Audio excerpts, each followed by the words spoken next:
Edina mednarodno priznana slovenska avtohtona pasma psov in slovenska naravna dediščina Kraški ovčar ali kraševec je dobila svoj prostor v Muzejski galeriji v Kopru. Na gostovanju je namreč razstava Kraški ovčar pri Hermanu Lisjaku, ki je postavljena v okviru edinega otroškega muzeja v Sloveniji, Hermanov brlog. Tjaša Miklavčič iz Pokrajinskega muzeja Koper je povedala, kako je prišlo do sodelovanja med Primorskim in Štajerskim muzejem. V našem muzeju smo v lanskem letu postali psom prijazen muzej in jaz si bi želela vpeljati v naše delo, v muzejsko delo tudi tačke pomagačke, društvo za terapijo s psom in z njimi vzpostaviti sodelovanje in pedagoški program.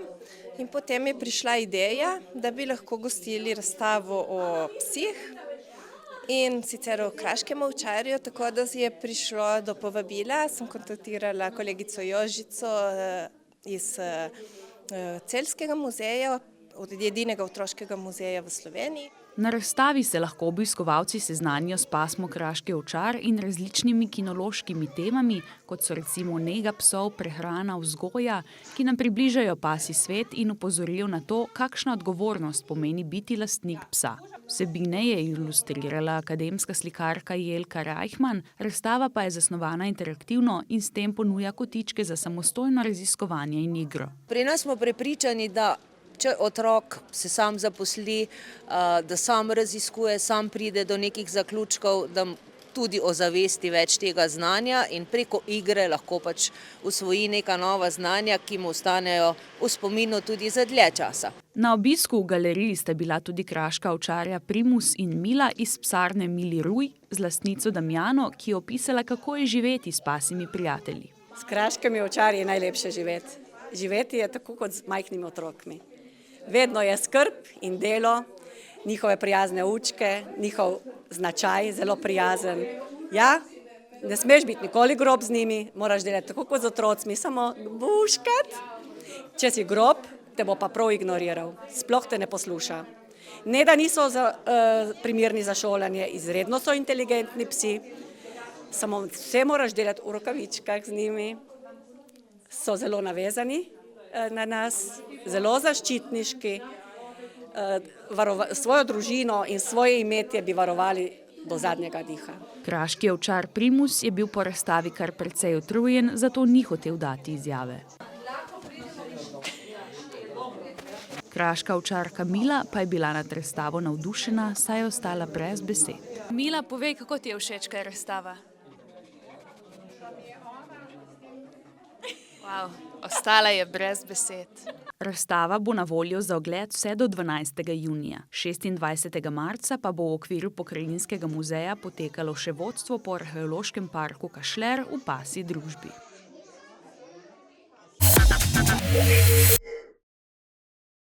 V torek 14. marca je v prostorih kulturno-izobraževalnega društva Pina v Kopru potekalo predavanje o revoluciji v Kurdistanu in internacionalizmu danes. Kurdistan zajema 4 današnje države, in sicer Turčijo, Sirijo, Irak in Iran. Kurdov je skoraj 45 milijonov, ampak nimajo svoje države. V državah, v katerih živijo, pa niso dobro sprejeti ter so zelo pogosto žrtve nasilja. Nas je nekaj ljudi, ki v bistvu nas zanima, kaj se dogaja v Kurdistanu, ker se nam zdi, da ljudje, ki tam se organizirajo v zadnjih 50 letih, so v tem, ko so probali najti odgovore na lastno zatiranje, so prišli do nekih rešitev, od katerih se lahko vsi učimo. Organizatorji so se za ta datum dogodka odločili predvsem zato, ker bodo Kurdi čez nekaj dni praznovali svoj nacionalni praznik Nevroz. Čez par dni, me zdi, da 21. in je njihovo novo leto, ki je v bistvu zelo staro, ampak ker je bil kurdski narod koloniziran, se je pozabilo in je v bistvu šele preko kurdskega osvobodilnega gibanja se začelo spet proslavljati in je tudi veliko zgodb okrog njega. Sicer zgodba je zdaj malo daljša, ampak se gre pa v bistvu za zgodbo upora proti oblasti, ampak obenem se pa dogaja tudi v času, ki je tudi, mislim, po svetu enakonočje, če se ne motim. Tako da je nek čas pomladi tako v naravnem smislu, tako kar v družbenem. Kot nam je povedal predavatelj tovariš Pavel, so bili Kurdi dolgo časa zanikani narod. Niso smeli govoriti svojega jezika ali izražati svoje kulture in danes ni veliko bolje. Vendar se Kurdi še naprej borijo za svoj narod. Njihov splošni cilj pa ni nacionalna država, temveč demokratična država, v kateri bi ljudje lahko živeli v komunah in skupaj odločali. V Kurdistanu se vsaj že od 2012 tudi v severni Siriji odvija revolucija, kjer je narod probal vzpostaviti različne demokratične strukture, kjer so razlastili velike posestnike zemlje in kjer se odvija ženska revolucija, obenem je pa velik poudarek na tem, kako ekološko pristopati k družbi, kar se sicer lahko omejeno počne v pogojih vojne, v katerih je regija. Še ena posebnost Kurdov je vloga žensk v družbi, ki so pogosto na čelu protestov in so, kar na Bližnjem vzhodu ni ravno običajno, enakovredne moškim. Njihova analiza pravi, da sam sistem oblasti je 5000 let star in da bazira na patriarhatu. In da v tem oziru, če se hočemo boriti proti temu sistemu oblasti, ki bazira na patriarhatu, je neko metodološko vprašanje organiziranja, ki pomeni avtonomno organiziranje žensk, ker one pravijo, če ima moški puško, je razlog dovolj, da imajo tudi ženske puško kot svoje enote. Predavatelj se ni osredotočal na negativne strani in trpljenje Kurdov, temveč je skušal z občinstvom deliti kurdski način razmišljanja, za katerega meni, da je lahko koristen za vsakega človeka v sodobni družbi, saj zavrača kapitalizem, oblast in patriarhat.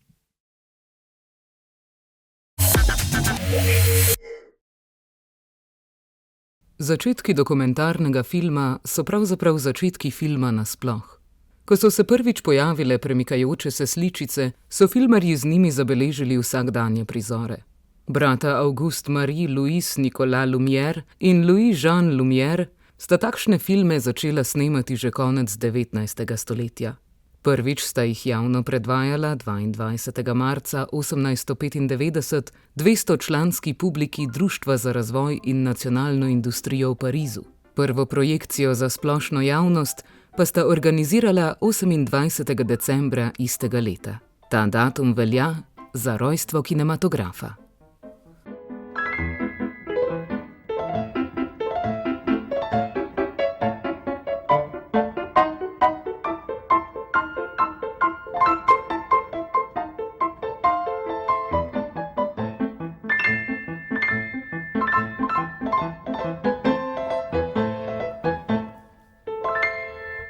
Prvi predvajani film bratov Lumière je bil torej tudi dokumentarni film z naslovom Prihod vlaka na postajo, ki prikazuje točno to, o čemer govori naslov.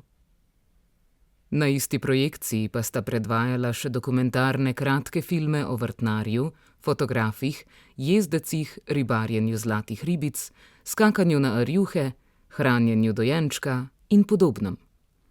Vsi filmi so bili dolgi po 17 metrov, kar je pomenilo, da je bil vsak dolg približno 50 sekund. V približno istem času je tudi na Slovenskem svoje filme že snemal odvetnik in pionir slovenskega filma Karol Grossman, ki je leta 1905 že posnel svoj domači vrt, Sejem v Ljutomeru in Odhod z Maše, prav tako v Ljutomeru. Dokumentarni filmi so danes nefikcijski filmi, ki se ukvarjajo z dokumentiranjem resničnosti, seznanjanjem, poučevanjem gledalcev ali z ohranjanjem zgodovinskih zapisov. Večinoma se na televizijah predvajajo fikcijski filmi po izmišljenih ali resničnih zgodbah. Pri dokumentarcih pa danes poznamo izobraževalne, opazovalne, informativne in druge filme. Dokumentarne filme vseh vrst pa lahko v teh dneh gledamo na že 25. festivalu dokumentarnega filma, ki se bo do petka odvijal v Ljubljani, natančneje v Cankarjevem domu, Kinodvoru in Slovenski kinoteki. Vodja festivala Simon Popek je opozoril, da dokumentaristi očitno vse raje uporabljajo naslove, ki ironično ali celo sarkastično poudarjajo vsebine, s katerimi se ukvarjajo, kar je opaziti tudi v letošnji ediciji. Kot vsako leto so se tudi tokrat skorajda izognili strokovnemu programu, Retrospektivo pa so namenili nedavno preminulemu režiserju Maku Sajku, ki se mu je festival dokumentarnega filma prvič poklonil že leta 2007. Sicer pa je letos na festivalu moč videti še en film slovenskega režiserja v rednem programu. Gre za film Temni pokrov sveta Matevža Lenarčiča, ki je na svojih poteh okoli sveta z ultralahkim letalom zbiral podatke o črnem ogljiku, drugem največjem povzročitelju globalnega segrevanja. Dokumentarni filmi torej niso nujno vezani le na zgodovinske dogodke, ampak se ukvarjajo tudi s fenomeni sedanjosti, kot je to storila švicarska režiserka Suzanne Regina Moires, ki je v filmu Dekliška druščina sledila življenju 14-letne vplivnice Leonie, ki živi na obrobju Berlina. Pripoved se začne s statistiko, ki pravi, da si okoli 85% otrok v življenju želi postati spletnih vplivnežev. Nadaljuje pa z nemim opazovanjem dekleta, ki sodelovanje s starši menedžerji pri 14 letih pogosto para živce. Starše obtožujejo, da jo zlorabljajo za otroško delo. Medtem pa sama postaja vse bolj osamljena, saj se je njeno življenje iz resničnega sveta preneslo na splet. Tam jo nekateri podpirajo, drugi pa jo nadlegujejo, ji grozijo ali jo zasmehujejo. O še enem perečem problemu sodobnosti govori tudi film Smeti naše vsakdanje, v katerem avstrijski režiser Nikolaus Geyrhalter brez komentarja prikaže zbiranje smeti po vsem svetu. Kamero enostavno postavi na različne točke sveta, okoli katerih na različne načine zbirajo smeti. Ob Albanskem jezeru pri tem pomaga konj. V Nepalu jih na prikolici kolesa odvaža delavec s piščalko. Na Maldivih jih pod morjem trgajo s skal, v nekem švicarskem mestecu pa smetnjakarski tovornjaček kar priklopijo na smučarsko gondolo, da lahko smeti odpeljajo v dolino. Dokumentarec da jasno vedeti, da so kraji sveta različni, a smeti so prisotne povsod. Uspeli smo ujeti tudi projekcijo filma, ki se osredotoča na fenomen Casa Suzanne, pribežališča transseksualcev, ki so se lahko v 50-ih tam oblačili v ženske, ne da bi jih zato aretirali. V Združenih državah Amerike je bila transseksualnost, tako kot homoseksualnost, tedaj še nezakonita. Sebastian Lifshitz je v tem svojem tretjem filmu, ki se ukvarja s transseksualnostjo, prepletel arhivske posnetke in zgodovinski primer s sodobnostjo. Organizatorji festivala pa so priložnost izkoristili tudi za pogovor z Lijo Bordon, ki je spregovorila o svoji izkušnji s tranzicijo. Jaz sem pod takimi mešanimi vtisi, ker se mi zdi, da ne glede na to, da je bilo 60 let nazaj, pa da je medicina vmes napredovala, da se je družba nekoliko odprla in se o teh stvarih danes lahko drugače pogovarjamo kot v tistih časih, se mi zdi, da vendarle nismo na določenih stvarih pa naredili napredka, ki bi ga lahko v 60 letih. In jaz sem marsikakšne občutke, o katerih so govorila dekleta v dokumentarnem filmu, podoživljala tudi sama za zadnje 3 leta, lahko rečem. Pa ne samo to tudi prej, ne. Ko sem je začela s tranzicijo, ko so se mi začeli sestavljati spomini za nazaj, je zelo podobni občutki, se v bistvu prepletajo in nisem edina, no. Tudi tiste transpunce, ki jih poznam, imajo kar podobne občutke, podobne faze, skozi katere gre, ne. Zelo zanimiv je, vsi imamo nek občutek, da je to samo faza in da to lahko mine in jaz sem precej stvari počela tako, kot ne bi bilo prav. Jaz sem delala tranzicijo pri 42 letih, ne, si predtem zgradila kariero, družino, otroke, ostajamo skupaj, kar je ena velika redkost in pa na nek način sreča. Ampak ja, ne, tako zelo lep film, no, se me je dotaknil, predvsem zato, ker res vidim, da imamo še veliko dela, moramo še kaj narediti na tem, zato da bomo lahko transpolni ljudje nekako svobodno živeli kot običajni ljudje, ker to je v resnici edino, kar si želimo. Ne vem, če ste gledali, 2 leti nazaj je na našem festivalu zmagal film Hrunčka, Tifi, istega režiserja. Sebastiana Lipšica, ki je govoril o 8-letni Saši, ki mislim, da je imela podobno zgodbo kot vaša. Skratka, 8-letna deklica meni, da je po krivici oziroma nekako izrazu v fantovskem telesu in si želi postati punca, in film prikaže, kako ima starši veliko razumevanja in podpirajo tem, ampak seveda okolica pa zelo, ker to se dogaja podobno nekje v podeželski Franciji, ni ravno kakšno veliko mesto, in seveda okolica hitro začne reagirati na to nenavadnost, ker seveda Saša to svoje oblačenje, obnašanje tudi potem prenaša v šolo in med svoje prijatelji, prijateljice.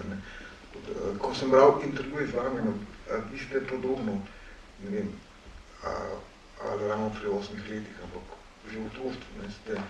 Ja, moji prvi spomini so tam nekje 6-7 let, ko sem se začela spraševati o svoji identiteti. No, jaz mislim, da tudi sicer, zdaj pač, če gremo psihološko gledati, otroci začnejo nekako se zavedati spolne identitete tam pri 3 letih in potem jo odkrivajo, razvijajo tam nekje do 6-7 leta. In jaz sem tam nekje v 6-7 letih se začela resno spraševati, kaj ni v redu z mano, da se nekako v tej fantovski identiteti ne najdem. Zakaj se jaz nisem rodila kot deklica in zakaj ne moram živeti kot deklica. Problem, ki sem ga imela, je bil ta, da jaz nisem imela sogovornika. Zelo podobno, kot je bilo prikazano v filmu, jaz sem bila rojena v precej tradicionalno družino na slovenskem podeželju, ni dosti drugače kot francosko ali pa ameriško podeželje. Nekako ista kultura nas zaznamuje skozi zgodovino. Kultura, v kateri so zelo jasno določene vloge moškega in ženske, kaj komu pritiče, kaj kdo počne, v kakšnih vlogah se skozi življenje lahko giba. In jaz nisem imela sogovornika, nisem se s kom imela pogovarjati o tem, najmanj s svojimi staršine. Oba sta prihajala iz res tradicionalnih krščanskih družin, v tem duhu smo bili vzgajani tudi otroci. In meni so se te misli zdele tako zelo mešane. Na eni strani je bil von po svobodi, na drugi strani je bila pa ena velika travma, ker preprosto se mi to zdelo nenaravno. Nenaravno, bogokletno, umazano. Skratka, jaz sem to nekako poskušala 2 leti raziskovati, tako da sem tiste redke trenutke, jaz prihajam iz ene velike kmetije, kar pomeni, da so ljudi ves čas okrog tebe. Trenutki, ki jih imaš sam zase, so zelo redki in tiste, ki sem jih našla, sem jih porabila za to, da sem po mamini omari iskala njene obleke na podstrehi, njene čevlje z visoko peto, ki jih ni nosila že od praktično mojega rojstva naprej. Se oblačila, potem se pospravila nazaj, tako da je bilo čisto isto kot takrat, ko sem dobila, da me ja ne bo kdo slučajno zasačil. In to se je potem nehalo pri 9 letih, ko nisem več zmogla in še zdaj ne vem, kako mi je to uspelo, ampak nekako mi je uspelo zadeve potlačiti nekako globoko v podzavest in sem šla v bistvu v kontraekstrem. Zelo sem pobrala te družbene vzorce in skušala živeti kot pravi moški, če temu tako rečem. Se ves čas iskala na nek način v nekih vlogah, ki sploh niso bile moje, so bile pa preučene. Zelo dobro sem se preučila, kaj pomeni biti moški in zdaj, ko gledam za nazaj, sem res delala vse po PS-u, tako prav tekom reda. Ja, ko sem bral, ki ste bili brigadi, pa... Ja, meni velikrat ljudje, ki me poznajo, mi velikrat rečejo, da sem že v življenju delala vse, sem še umrla, nisem. Tako upam, da ne bom še to kmalu, no, ker zdaj končno živim tisto, kar bi morala že od rojstva in bi res rada v tej moji avtentičnosti živela še nekaj časa in delovala na tem področju. Drugače pa ja, jaz sem se po študiju, jaz sem ves čas delovala nekako ob študiju in ob delu za širše dobro. Že zelo zgodaj sem, praktično pri tistih 6-7 letih sem se vpisala med gasilce kot prostovoljka. 6 letih? Ja, Tako, to je bila družinska tradicija, ne? Gasilstvo je družinska tradicija v Sloveniji in na vasi je bil to pač nekaj. Tudi edini prostor, kamor smo recimo lahko vaški otroci zahajali, bil gasilski dom. In meni je to pasalo zato, ker mi je dajalo neko sidro v neki priučeni moški vlogi, ki je bila zelo stereotipno moška in nekako je bil varen prostor, da sem se jaz lahko distanciral od tistih občutkov, v katerih nisem na koncu želela niti več razmišljati. Tako da jaz sem v gasilstvu naredila skoraj vse, kar se je dalo, zaključila to pot, ko sem začela tranzicijo in dala potem odpoved tudi na Uprave za zaščito in reševanje, kjer sem zadnjih 5 let pred tranzicijo bila najprej 2 leti pa vodja gasilske šole v izobraževalnem centru za zaščito in reševanje na Igu. To je v bistvu edini naš nacionalni center, kjer se usposabljajo tudi poklicni gasilci pa vsi prostovoljci za specialnosti, ki jih lahko dobijo samo tam. Potem sem napredovala v vodjo Centra za obveščanje Republike Slovenije, zaključila kariero pa z mednarodno misijo v Severni Makedoniji, kamor smo šli pred 2 leti pomagati gasiti tiste katastrofalne požare. Ampak to ni bila edina stvar, ki sem je stereotipno moško počela. Jaz sem vmes se vrgla v ekstremne športe, šla tekmovati v Ironman triatlonu. Skratka, vse, kar sem lahko pobrala stereotipno moškega, sem pač pobrala zato, da bi poskušala ubiti te svoje občutke. In to je bilo zelo težko živeti. No, vse to me zanima, kaj je ta potlačitev, kot pravite, to je bilo več kot 25-28 let. V bistvu 42. Ja, od tistih prvih let, ko ste... Mogoče bi tukaj za intermezzo navrgla, ker velikokrat se v Sloveniji uporablja terminologija sprememba spola, ampak v resnici ne gre za spremembo spola, ker spola ne moreš spremeniti. Potrditev spola. Tako, potrditev zato, ker potrdiš tisto, kar v resnici globoko v sebi čutiš od nekdaj. Ne moreš spremeniti spola. Zakaj ne? Zato, ker spol je res globoko notranje čustveno doživljanje svoje lastne identitete in tega se ne da spreminjati. Lahko probate. Poskusite. Sej spolno usmerjenost je zelo podobno.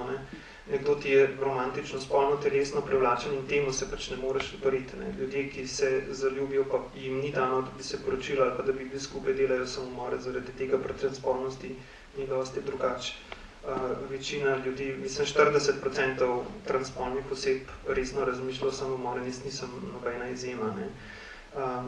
Ker enostavno ne znaš najdeti prave poti ali pa ne znaš najdeti načina, kako bi svojo identiteto lahko živel ob tem, da se zavedaš, da je družba ne sprejema in da dnevno trčiš v neke totalno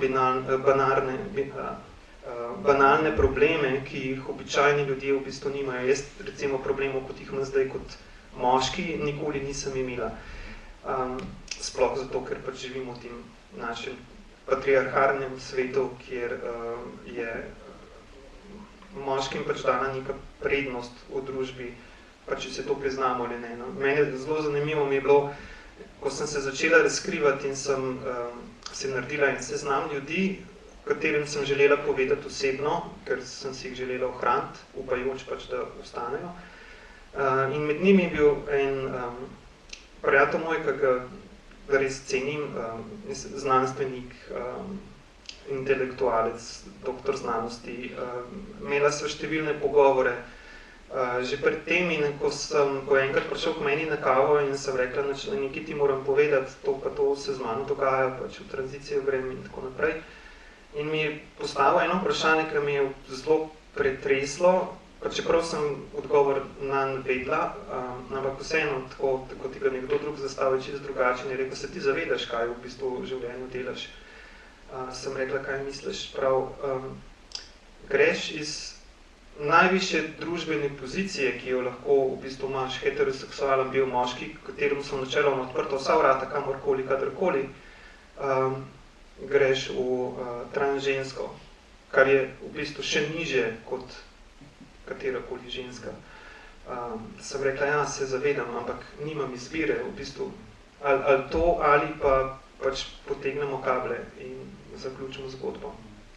Tako da to potlačenje je ena od možnih poti, obrambeni mehanizem, ampak definitivno pa ni rešitev, ne? Ker ne moreš, kako lahko, sam pred sabo ne moreš zbešati, ne? Kako boš samega sebe zanikal. Lahko se samo ukvarja s tem, kako boš samega sebe sprejel in živel, bolj ko se zanikaš, slabše v bistvu je.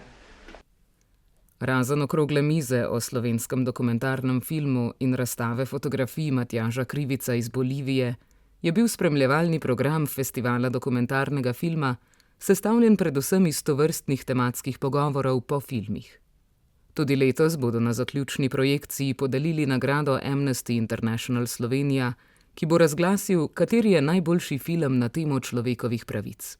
Letos režijo predstavljajo režiser Boris Petković, ki je v preteklem letu ustvaril film o slovenski LGBT sceni. Ob boku mu bo stala članica izvršnega odbora Amnesty International Slovenije, Maja Pan, in Teona Strugar-Mitevska, ki jo morda poznate zaradi njenega filma Ime mi je Petrunija, ki je prejel nagrado na Berlinskem filmskem festivalu, tako kot tudi Lux filmsko nagrado Evropskega parlamenta. S festivalom dokumentarnega filma se tako sezona filmskih festivalov za kakšen mesec zaustavlja, da si bomo lahko filmoljubi nabrali novih moči za nov začetek, ki nas od konca aprila naprej ne bo pustil spati vse tja do sredine decembra.